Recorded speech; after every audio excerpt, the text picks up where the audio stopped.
दोस्तों आज हम बना रहे हैं विलेज स्टाइल में करारी भिंडी। भिंडियाँ तो आपने बहुत खाई होंगी लेकिन इस तरह की भिंडी नहीं खाई होंगी। ये बहुत ही सिंपल तरीके से बनी हुई होती हैं, बस 3 चीज़ों से बनकर तैयार हो जाती हैं और इतनी करारी और इतनी लाजवाब बनती हैं कि बस पूछो ही मत। एक बार इस भिंडी को ज़रूर बनाइए और फिर इसका मज़ा देखिए। तो चलिए देखते हैं विलेज में किस तरह बनती है ये करारी भिंडी। हेलो दोस्तों, अस्सलाम वालेकुम। कैसे हैं आप सब? मैं हूँ रश्मि और आप मेरे साथ देख रहे हैं जायका रसोई। दोस्तों हमने ये भिंडियों को धोकर एक स्ट्रेनर में रख लिया है। इनको इस तरह पहले से धोकर रखना ज़रूरी होता है और इनका पानी सुखाना ज़रूरी होता है। तो अब ये भिंडियाँ एकदम सूख चुकी हैं, पानी इनका बिल्कुल सूख चुका है।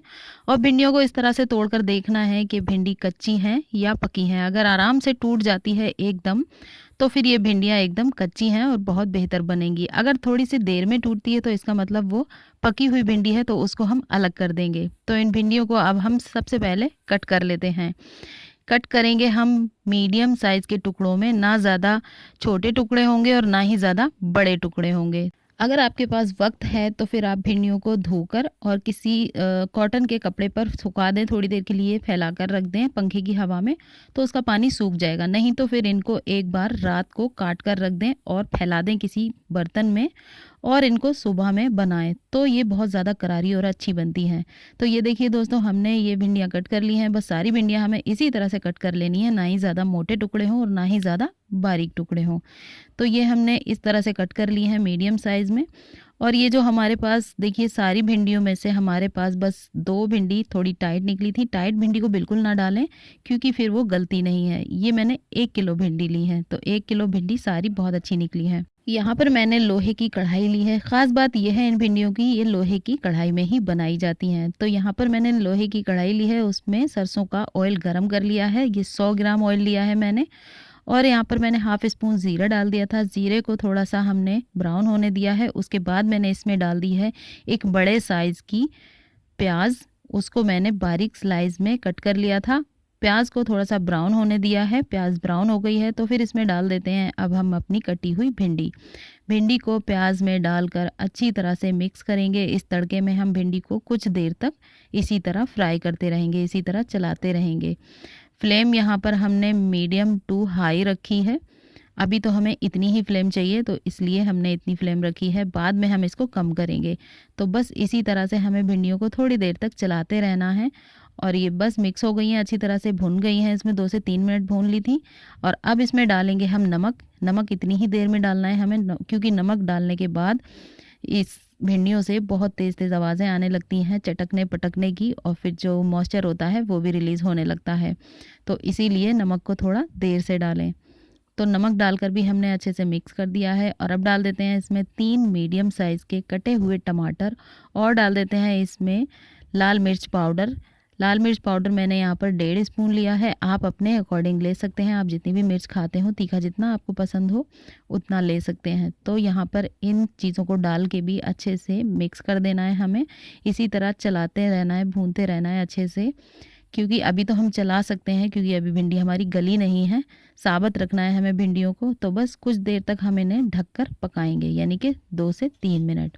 तो 2 से 3 मिनट पकने के बाद देखिए भिंडी हमारी जो थी वो गल चुकी हैं। अब हम इसको ढकेंगे नहीं, पूरा टाइम खोल कर ही पकाएंगे, क्योंकि ढकने से क्या होगा, फिर भिंडियाँ आपस में चिपक जाएंगी और फिर इतनी करारी नहीं बनेंगी, ज़्यादा गल जाएंगी। तो बस भिंडियों को हमें 2 से 3 मिनट तक ही ढककर पकाना है, वो भी बिल्कुल स्लो फ्लेम पर। उसके बाद हमें भिंडियों को खोल लेना है और बीच-बीच में चलाते रहना है। थोड़ी-थोड़ी देर के बाद हमें चलाते रहना है ताकि नीचे ये लगे ना, यानी कि जले ना। तो बस भिंडियों को हम इसी तरह भूनते रहेंगे सारा टाइम। ये देखिए भिंडियों का कलर भी काफ़ी चेंज हो चुका है और ये बहुत अच्छे से गल गई हैं। इनका मॉइस्चर भी धीरे-धीरे ख़त्म होने लगा है। तो हम भिंडियों को तब तक भूनेंगे जब तक कि इनका सारा मॉइस्चर ख़त्म नहीं हो जाता, क्योंकि हम करारी भिंडी बना रहे हैं। तो करारी भिंडियों में पानी का एक भी बूंद नहीं होना चाहिए। तो भिंडी हमारी ऑलमोस्ट काफ़ी देर हो गई है, भुन चुकी हैं। अब इसमें हम लास्ट में डाल देते हैं कटी हुई हरी मिर्च। ये हरी मिर्च ज़्यादा तीखी वाली नहीं है, तो इसलिए मैंने 3 से 4 मोटी सी हरी मिर्च थी वो ली है। अगर आपकी ज़्यादा तीखी वाली हैं तो आप उस हिसाब से लें। और मिर्च को हमें इतनी ही लास्ट में डालना है जब हमारी भिंडियाँ बिल्कुल भुन जाएं, अच्छे से चटक जाएं, तब हमें इसमें उतारने से 1 मिनट पहले डालना है। तो ये देखिए अब जो करछुली पे ऑयल था वो दिखने लगा है। तो बस थोड़ी-सी देर और भूनेंगे हम 1 मिनट तक और हमारी भिंडी भुनकर एकदम तैयार है। जब करछुली पर इस तरह ऑयल की बूंदें दिखने लगें तो इसका मतलब है हमारी भिंडी बहुत अच्छे से भुन चुकी हैं, पानी का एक भी इसमें बूंद नहीं है। तो बस हमारी भिंडियाँ एकदम तैयार हैं और बस इनको चलाने का तरीका यही रहेगा, पूरा टाइम इसी तरह चलाना है इनको। अगर नॉर्मल सब्जी की तरह चलाएंगे तो फिर ये भिंडियाँ आपस में चिपक जाएंगी, टूट जाएंगी। चलिए अब हम इनको कर लेते हैं डिश आउट। यहाँ पर भी मैं आपको एक छोटी सी ट्रिक बताती चलूँ। भिंडी को जब सारी भिंडी बाउल में निकाल लें तो फिर उसके बाद ढकें नहीं, बिल्कुल नहीं ढकना है फ़ौरन।